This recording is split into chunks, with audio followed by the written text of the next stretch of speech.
Ya, kembali ke Bang Fahri Ali. Tadi menyampaikan adanya kekuatan partai, lalu kemudian ada negara pada satu sisi, tapi ada kekuatan-kekuatan lain yang di luar partai. Yang kelihatannya hari ini, kalau tadi menyambung apa yang disampaikan oleh Prof. Didin, ada ketidaksiapan begitu ya dalam tatanan masyarakat kita yang dari awal umpamanya feodalisme yang begitu kuat, lalu kemudian masuk ke Orde Baru, lalu dengan penuh otoritarianisme, lalu kemudian muncul 98 dengan tanpa agenda-agenda yang jelas.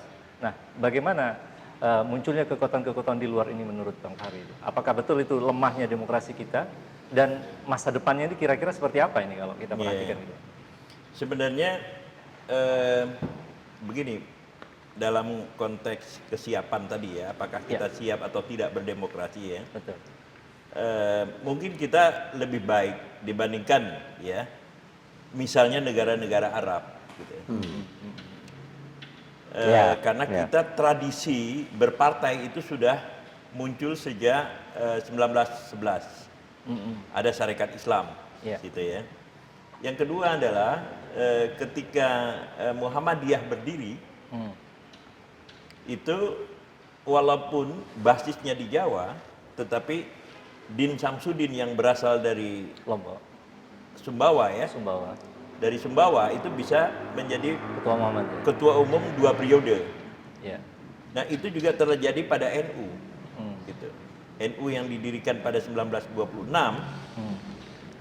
itu pernah dipimpin oleh Idham Khalid. Dari Kalimantan ya. Asal dari Kalimantan, gitu. Ya. Dan 2 periode juga, gitu. Walaupun basisnya tetap Jawa, gitu. Jadi tradisi kita berdemokrasi itu sudah sangat kuat sekali, gitu. Nah kalau di negara-negara Arab itu kesukuannya sangat kuat, gitu. Atau di Afrika, gitu. Jadi konflik di Afrika itu lebih merupakan konflik antar suku sebenarnya, karena ketidakmampuan mereka untuk menciptakan sebuah akomodasi yang bersifat generik ya, terhadap aktivitas, gitu. Ini apa namanya Indonesia. Dan lalu kemudian pada 1945 ya, mulai dari apa namanya ininya Hatta itu, deklarasi Hatta, apa namanya itu, maklumat ya. Maklumat X, gitu. Itu kemudian pada November itu sudah berdiri partai-partai politik, gitu. Lalu kemarin pemilu 1955 juga cukup bagus, gitu. Lalu kemudian sistem politik kita ya itu bersifat parlementer, gitu. Jadi sebenarnya kita tidak kosong betul dari soal praktek demokrasi, gitu. Nah, tetapi yang menjadi problem besar di situ adalah sistem gagasan.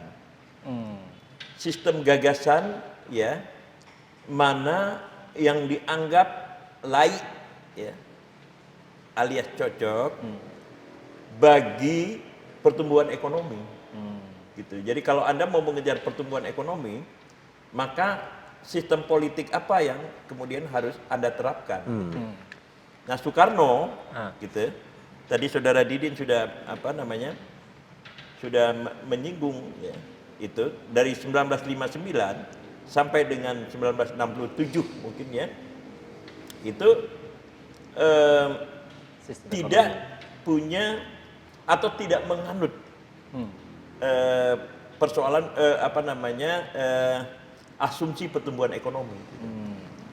Jadi justru yang dikembangkan itu adalah revolusi belum selesai, gitu. Nah, jadi kalau misalnya 1959, 5 Juli 1959 tidak ada dekret Presiden Soekarno ya yang mengembalikan misalnya Undang-Undang Dasar 45 yang apa namanya eksekutif heavy, mungkin demokrasi kita sudah sangat matang. Ke tahun misalnya 2020 ini, gitu.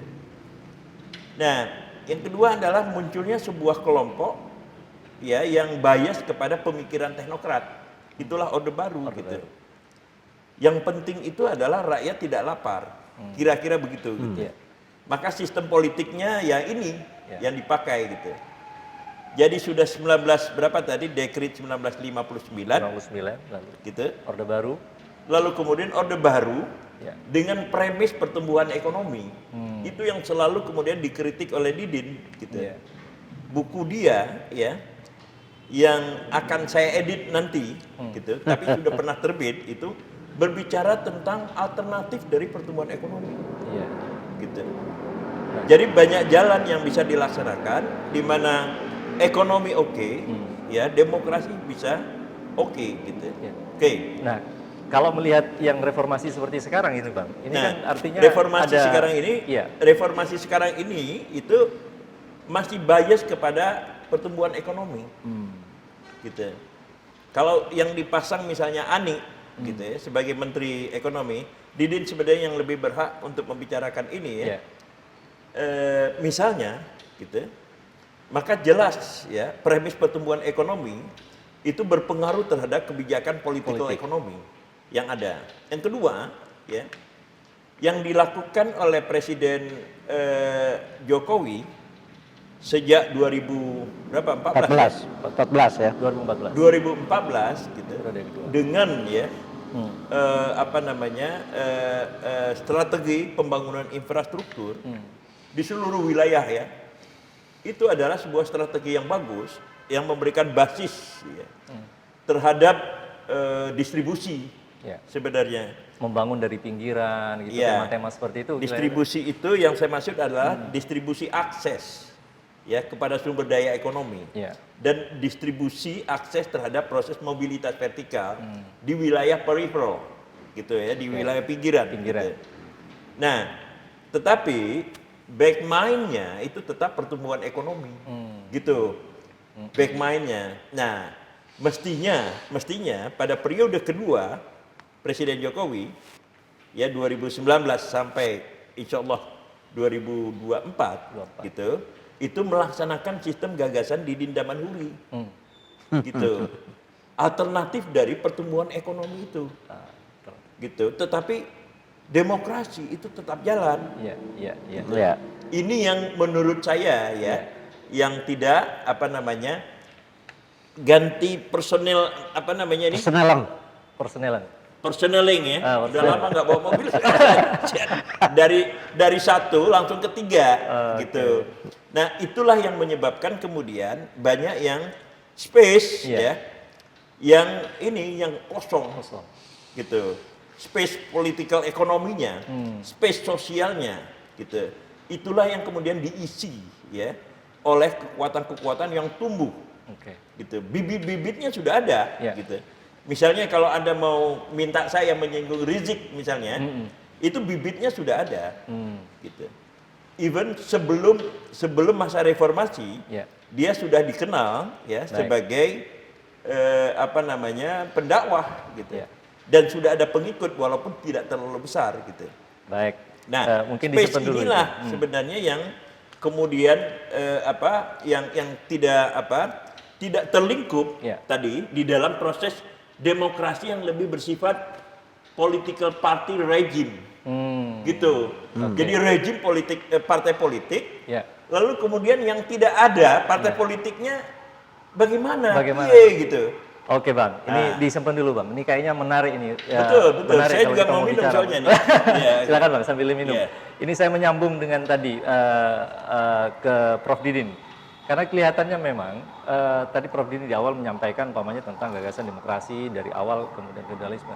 Nah, kira-kira yang kompatibel dengan kondisi Indonesia kekinian, kalau Bang Fahri bilang pertumbuhan ekonomi masih menjadi masih menjadi arah besar ya gitu ya. Tapi kemudian kalau kita lihat tumbuh oligarki kan pada satu sisi yang lain begitu.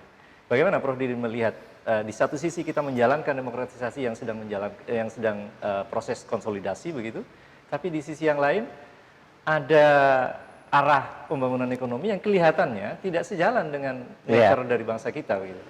Iya, Nah, jadi ini yang dibilang biar Fahri ya. tadi bahwa pertumbuhan ekonomi menjadi terlalu segala-galanya, Ya. itu yang disebut dengan growth oriented gitu. Ini yang kemudian tidak menimbulkan sebuah korelasi yang dengan demokrasi yang mensyaratkan partisipasi gitu, yang mensyaratkan tumbuhnya partai-partai politik yang lebih ada check and balance dengan pemerintah dan sebagainya. Nah, jadi growth oriented yang kawin dengan sebuah rezim politik yang tidak menimbulkan partisipasi, itu yang menjadi masalah gitu. Dikala konsolidasi demokrasi ini juga mengalami kekosongan karena memang tidak siapnya baik partai politik, tidak siap dalam tanda petik itu mereka memainkan pengisian gagasan tadi, gagasan politik, gagasan ekonomi, gagasan keadilan dan sebagainya gitu loh. Jadi mereka semua masuk di dalam sebuah proses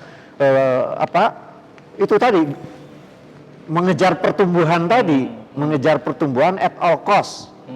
Nah, yang kawin dengan satu rezim politik yang kurang partisipatif gitu. Ini yang kemudian kaum pemilik modal yang tadi secara politik itu lemah, itu masuk gitu di dalam sebuah proses struktur yang memang belum demokratis ini, yang masih terjadi proses konsolidasi tadi. Nah, saya melihat mungkin ya, kalau menyambung tadi bahwa apakah ada alternatif? Mungkin menurut saya ada, yaitu menurut saya pertama adalah hal yang paling mendasar menurut saya, yaitu Pancasila ya sebagai satu common platform. Itu harus dirumuskan secara jelas karena di dalamnya itu ada ketegangan ya yang belum selesai, itu bipolaritas antara nasionalisme dan agama ya. Nasionalisme dan agama. Jadi agama dengan negara itu menimbulkan ketegangan yang belum menimbulkan ketegangan yang kreatif, tapi lebih kepada dikotomis gitu. Nah, padahal kalau belajar di Eropa sendiri ya, sebenarnya yang diklaim oleh mereka, walaupun kita sering tuduh sekularisme, itu etik protestanisme yang menimbulkan kapitalisme atau kompilasi hukum menurut para ahli itu menjiwai sistem keadilan hukum ala kontinental Eropa misalnya. Kemudian itu peranan agama padahal. Kemudian yang baru adalah interpretasi tentang tadi Jepang. Jepang itu ketegangan kreatif agamanya itu muncul di dalam etos-etos industrialisasi, pembangunan ekonomi, misalnya Tekishe, total quality control, manajemen mutu terpadu. Itu kan etos bekerja seumur hidup yang ada di dalam etika Shintoism gitu. Shintoism. Nah, di kita sekarang ini bicara agama ya, khususnya yang Islam. Itu bagi kalangan penganutnya, kalangannya umat Islamnya, itu yang terjadi adalah sentimen keagamaan yang belum menimbulkan suatu kontribusi kreatif ya, kontribusi kreatif bagaimana misalnya mengisi agar Indonesia ini tidak korup gitu, bagaimana Indonesia ini agar ada etos kerja yang tinggi di dalam industrialisasi begitu misalnya, bagaimana misalnya kebetulan sudah saya bimbing sekian belas orang ya, itu di daerah-daerah sebenarnya itu ada tradisi-tradisi yang dibangun oleh agama yang telah menimbulkan persistensi ekonomi yang bagus gitu. Apakah ada Bugis, ada Sunda, ada Minang, ada Aceh. Nah, tetapi di dalam perspektif nasional sekarang ini ketegangannya ketegangan dikotomis gitu loh. Umatnya tidak mengaktualisasikan agama itu secara kreatif di dalam nilai-nilai yang agama publik muamalah yang positif terhadap pembangunan ekonomi misalnya atau pembangunan politik. Negara juga tidak menempatkan perspektif agama ini di dalam secara sinergik gitu, secara sinergik. Nah, jadi menurut saya solusinya di samping mengganti perspektif growth oriented yang lebih pembangunan yang lebih menyeluruh ya. Dulu ada bahasa Mukti Ali itu pembangunan manusia seutuhnya. Sebenarnya itu kan pembangunan ekonomi, tetapi tidak semata-mata teknis gitu, tidak semata-mata mengejar pertumbuhan, tapi mengejar pemerataan, mengejar etos entrepreneurship dan lain sebagainya gitu. Jadi di situ saya kira, menurut saya konsolidasi demokrasi harus diisi juga dengan apa namanya sinergi antara kekuatan civil society yang notabene ada kontribusi ke agama-agama dengan negara gitu. Itu harus selesai menurut saya harus diselesaikan. Baik Prof. Saya tertarik tadi dengan dikotomi tadi ya, antara dua kekuatan menyambung dengan tadi yang disampaikan oleh Bang Fahri. Bahwa sebetulnya kita pernah punya sejarah lama bagaimana dulu di awal-awal perumusan dasar negara umpamanya. Bagaimana benturan dua kekuatan katakanlah kita katakan sebagai kekuatan Islam dengan kekuatan nasionalis pada sisi yang lain, dan hari ini rupanya seakan-akan itu menjadi berulang lagi seperti itu. Nah, bagaimana Bang Fahri tadi umpamanya kalau dikaitkan terbaru fenomena penjemputan Habib Rizik yang demikian gegap gempita, lalu kemudian dilanjutkan dengan tiba-tiba ada penurunan baliho di banyak tempat, lalu kemudian seakan-akan kan ini ada kembali gitu ya, bahkan mengembalikan kita pada memori lama, padahal mereka kan juga adalah bagian dari, kalau istilahnya Prof Didi tadi, yang harus melahirkan etos kerja yang produktif begitu. Kalau begini posisinya kan bisa terus tegang. Gimana Bang melihatnya Bang? Sebenarnya ya, supaya nggak tegang itu, ini ada sebuah lagu ya di dalam bahasa Sunda itu. Sabilulungan dasar gotong royong, sabilulungan, bisa terusin Din. Oh gitu ya. Nah, jadi di dalam situ ada kata ya, genteng ulah potong, gitu ya. Ada orang mana? Orang Madura. Oh Madura. Nah, genteng ulah potong itu artinya ya. Tetapi di dalam lagu suka dibilang genteng-genteng ulah potong ya. Secara harfiah itu artinya genteng yang ada di langit itu jangan sampai pecah. Gitu. When you solve the problem, gitu. Jadi ketika kita memecahkan masalah itu harus berlangsung dengan sangat seksama, gitu.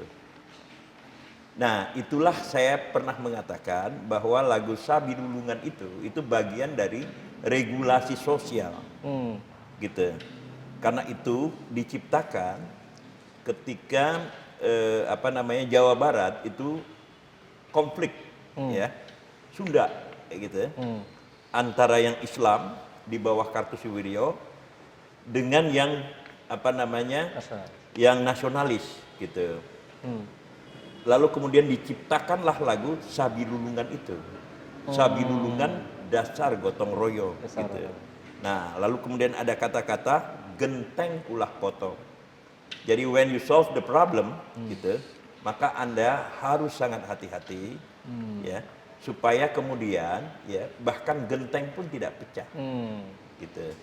Berarti ada persoalan sebetulnya dalam cara bukan tata persoalan, kelola tetapi negara kita itu yang saya katakan regulasi. Betul. Nah, sehingga tidak. Nah, sekarang ada genteng yang retak ini kelihatan. Benar, genteng yang retak itu, gitu. Nah, nah sekarang ya memecahkan masalah itu dengan memecahkan genteng, gitu.